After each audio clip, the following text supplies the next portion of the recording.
everyone, welcome back to my channel, and today we will be discussing the movie Nim'S Island. But before we get into this video, I would just like to say thank you to all my brand new subscribers.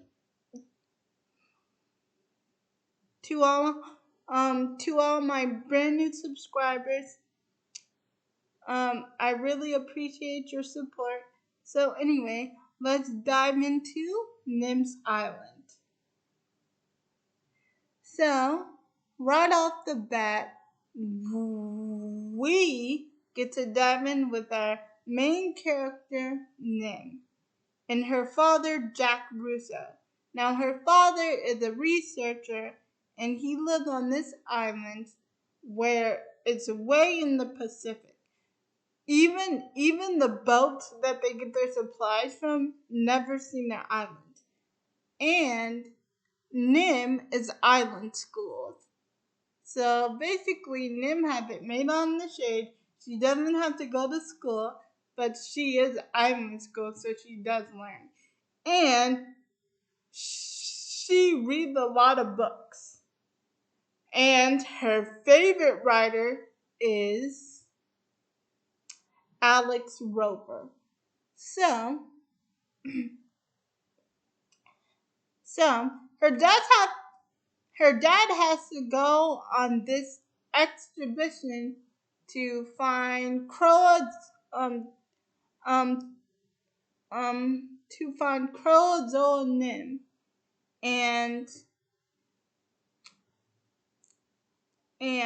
her dad wants her to stay home for 2 days by herself on the island.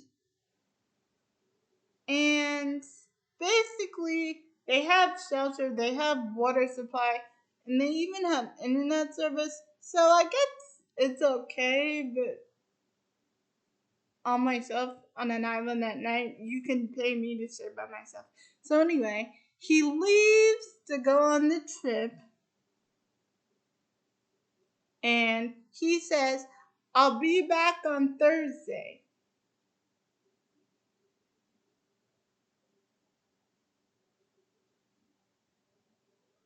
So basically, he's going for Monday, Tuesday, Wednesday, Thursday. You guys get the gist. So, while he is gone, they do have a little dance party with music and a fire.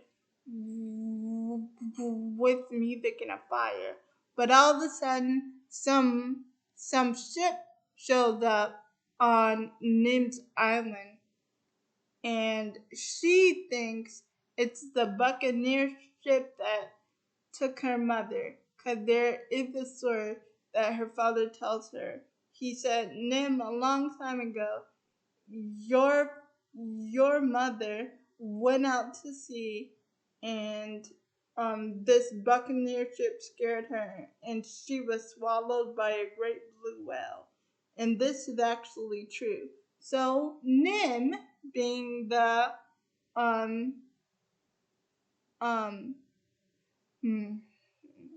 being the imaginative girl that she is, and I love her imagination in this movie. It goes along so well with the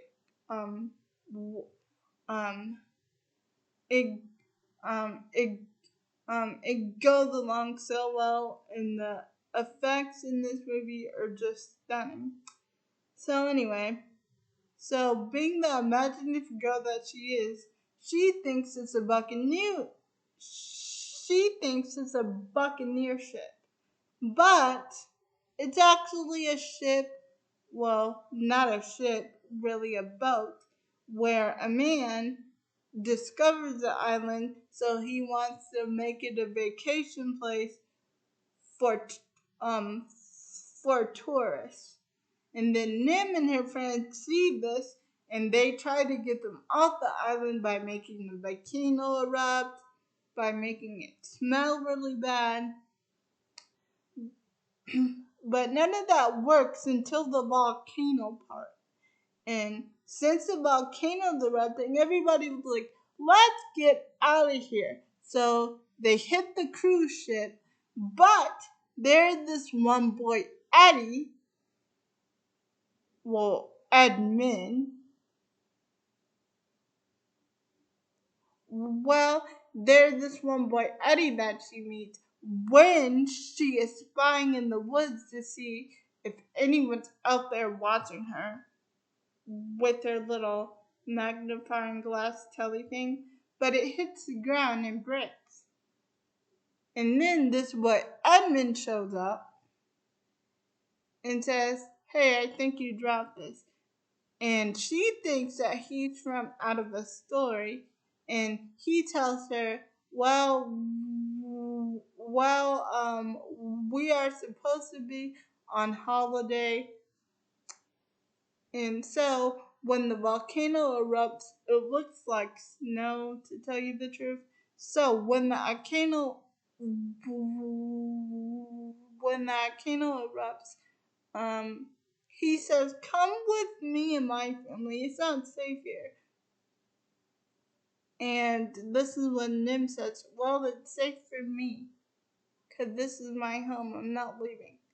So, with his mom looking for him, he goes back to the ship and he grounds her, and he's and and and he, and sh- and she actually grounds him by saying no TV, no more video games for a month.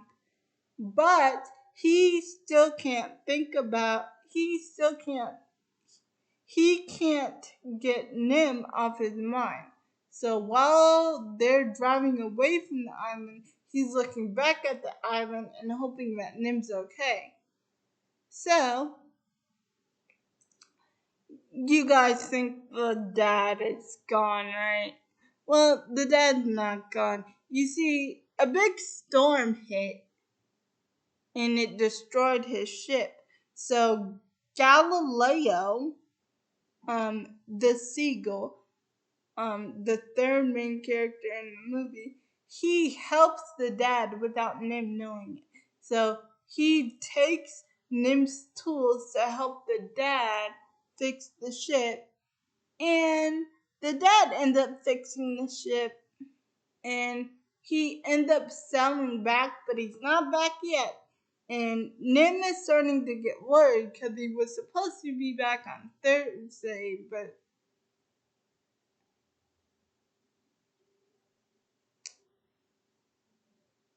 he's not back. So he's been missing for 2 days. I'm sorry. Her father's been missing for 2 days. So she gets worried because she actually gets an email from none other than her favorite author, Alex Rover. Now, Alex Rover. Okay, let me tell you the reason why she gets worried. She gets worried because, okay, Nim gets worried because her dad said, "I'll see you on Thursday," and it was already Thursday. So she's getting kind of worried, like, what happened to you? And on that same day, hmm, hmm, there was a storm, and him and Nim both get hurt because the whole place gets the whole place gets rocked by the wind really hard, and the dad, on the other hand, the ship gets really destroyed, and then he hears the wail that night, and he knows that it's his wife, and he promised his wife, I will get back to Nim, Emily, I swear to you." And call me crazy, but that's kind of sweet that he's been talking to the whale and kind of weird. But the whale does have his wife inside of it so anyway, so Alex Rover get to so Alex Rover, the writer that okay. Okay, so Alex Rover, the adventurous guy that she's reading in her books, is actually a famous writer named Alexander Rover, and she ended up communicating with him through emails, and she finds out that Nim is only an 11-year-old girl, and that her father is gone, and that the Buccaneers are coming to invade her planet.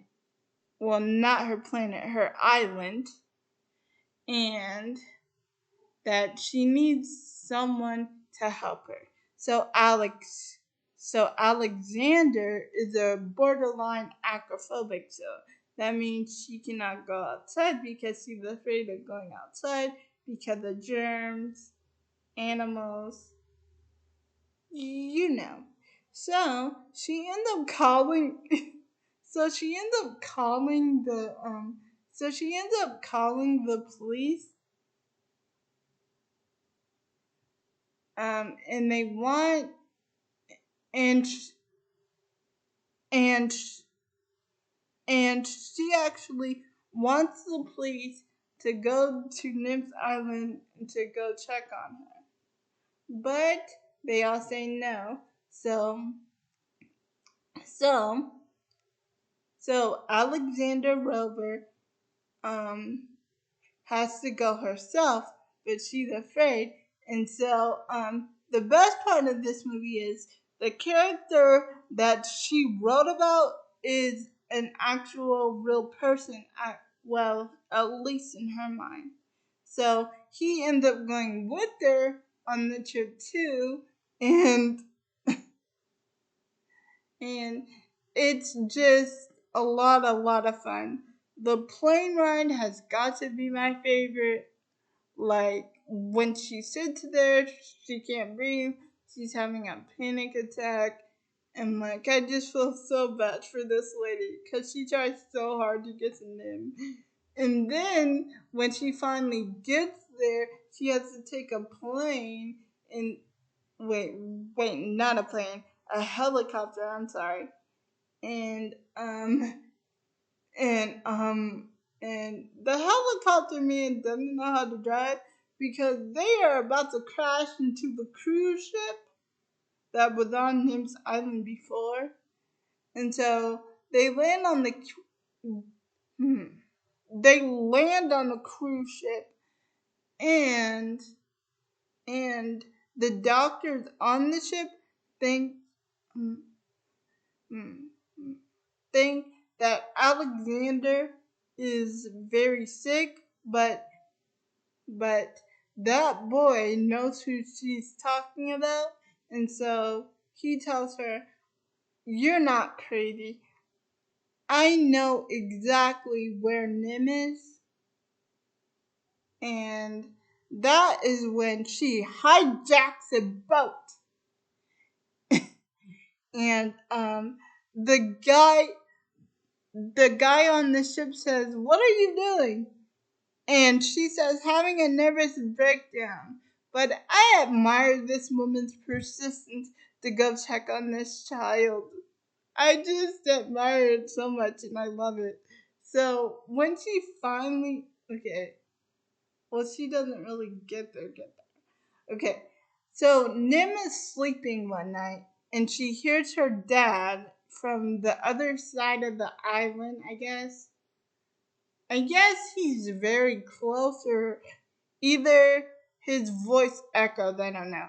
So, in the middle of the night, she hears the scream and she thinks it's her father. And so, she goes out there to investigate, and Nim thinks she's in the water, but it was actually Alexander Graham Rover who knocked over the boat and she can't swim. So she goes to save Alexander Rover in the water, and then when Alexander comes through, she actually checks on Nim because Nim is still lying there, and she says, "Nim, are you okay?" And this is when Nim says, "Who are you?" And this is when Alexander says, "I'm Alexander Graham Rover, the writer from San Francisco."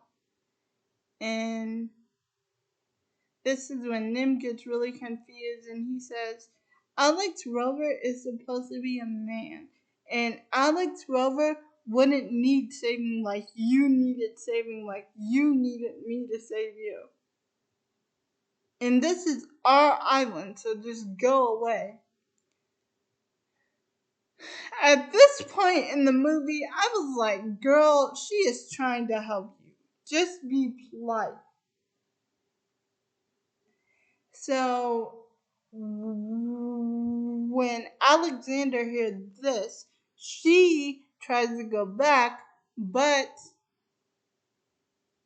Alex Rover tells her that you need to go to the girl and you need to help the girl because I quit. I'm not going to be your crunch anymore. Which is weird because he's a fictional character in a book. But I just love the fact that they made him real. And I love his accent. And I just love him all around. They did good with the casting for this movie. So since he quit, Alexander actually does end up finding Nim, and and she actually tells and she um and she asks Nim, "How long had your father been gone?" And Nim says, "For 2 days." But when Jack does something, it always gets done. He'll come back. And then towards the end we get this really beautiful scene because Nim is sad about her father not returning, and she just thinks he is gone forever. And Alexander says, "Whatever, no matter what happens, you will not be alone." So he ends up coming back, and him and Alexander end up raising them together, and she gets over her fear of germs, and she ends up living on the island with them. And so to end this movie, Nim says, "So it began, the writer and the scientist." And that is pretty much how the movie ends. This is a cute little movie. This is definitely a rewatch. And I just love the movie. I love the acting. And Alexander Rover is the best hero. And I would actually read one of those books if it was a real book. So anyway, see you guys in my next video. Bye.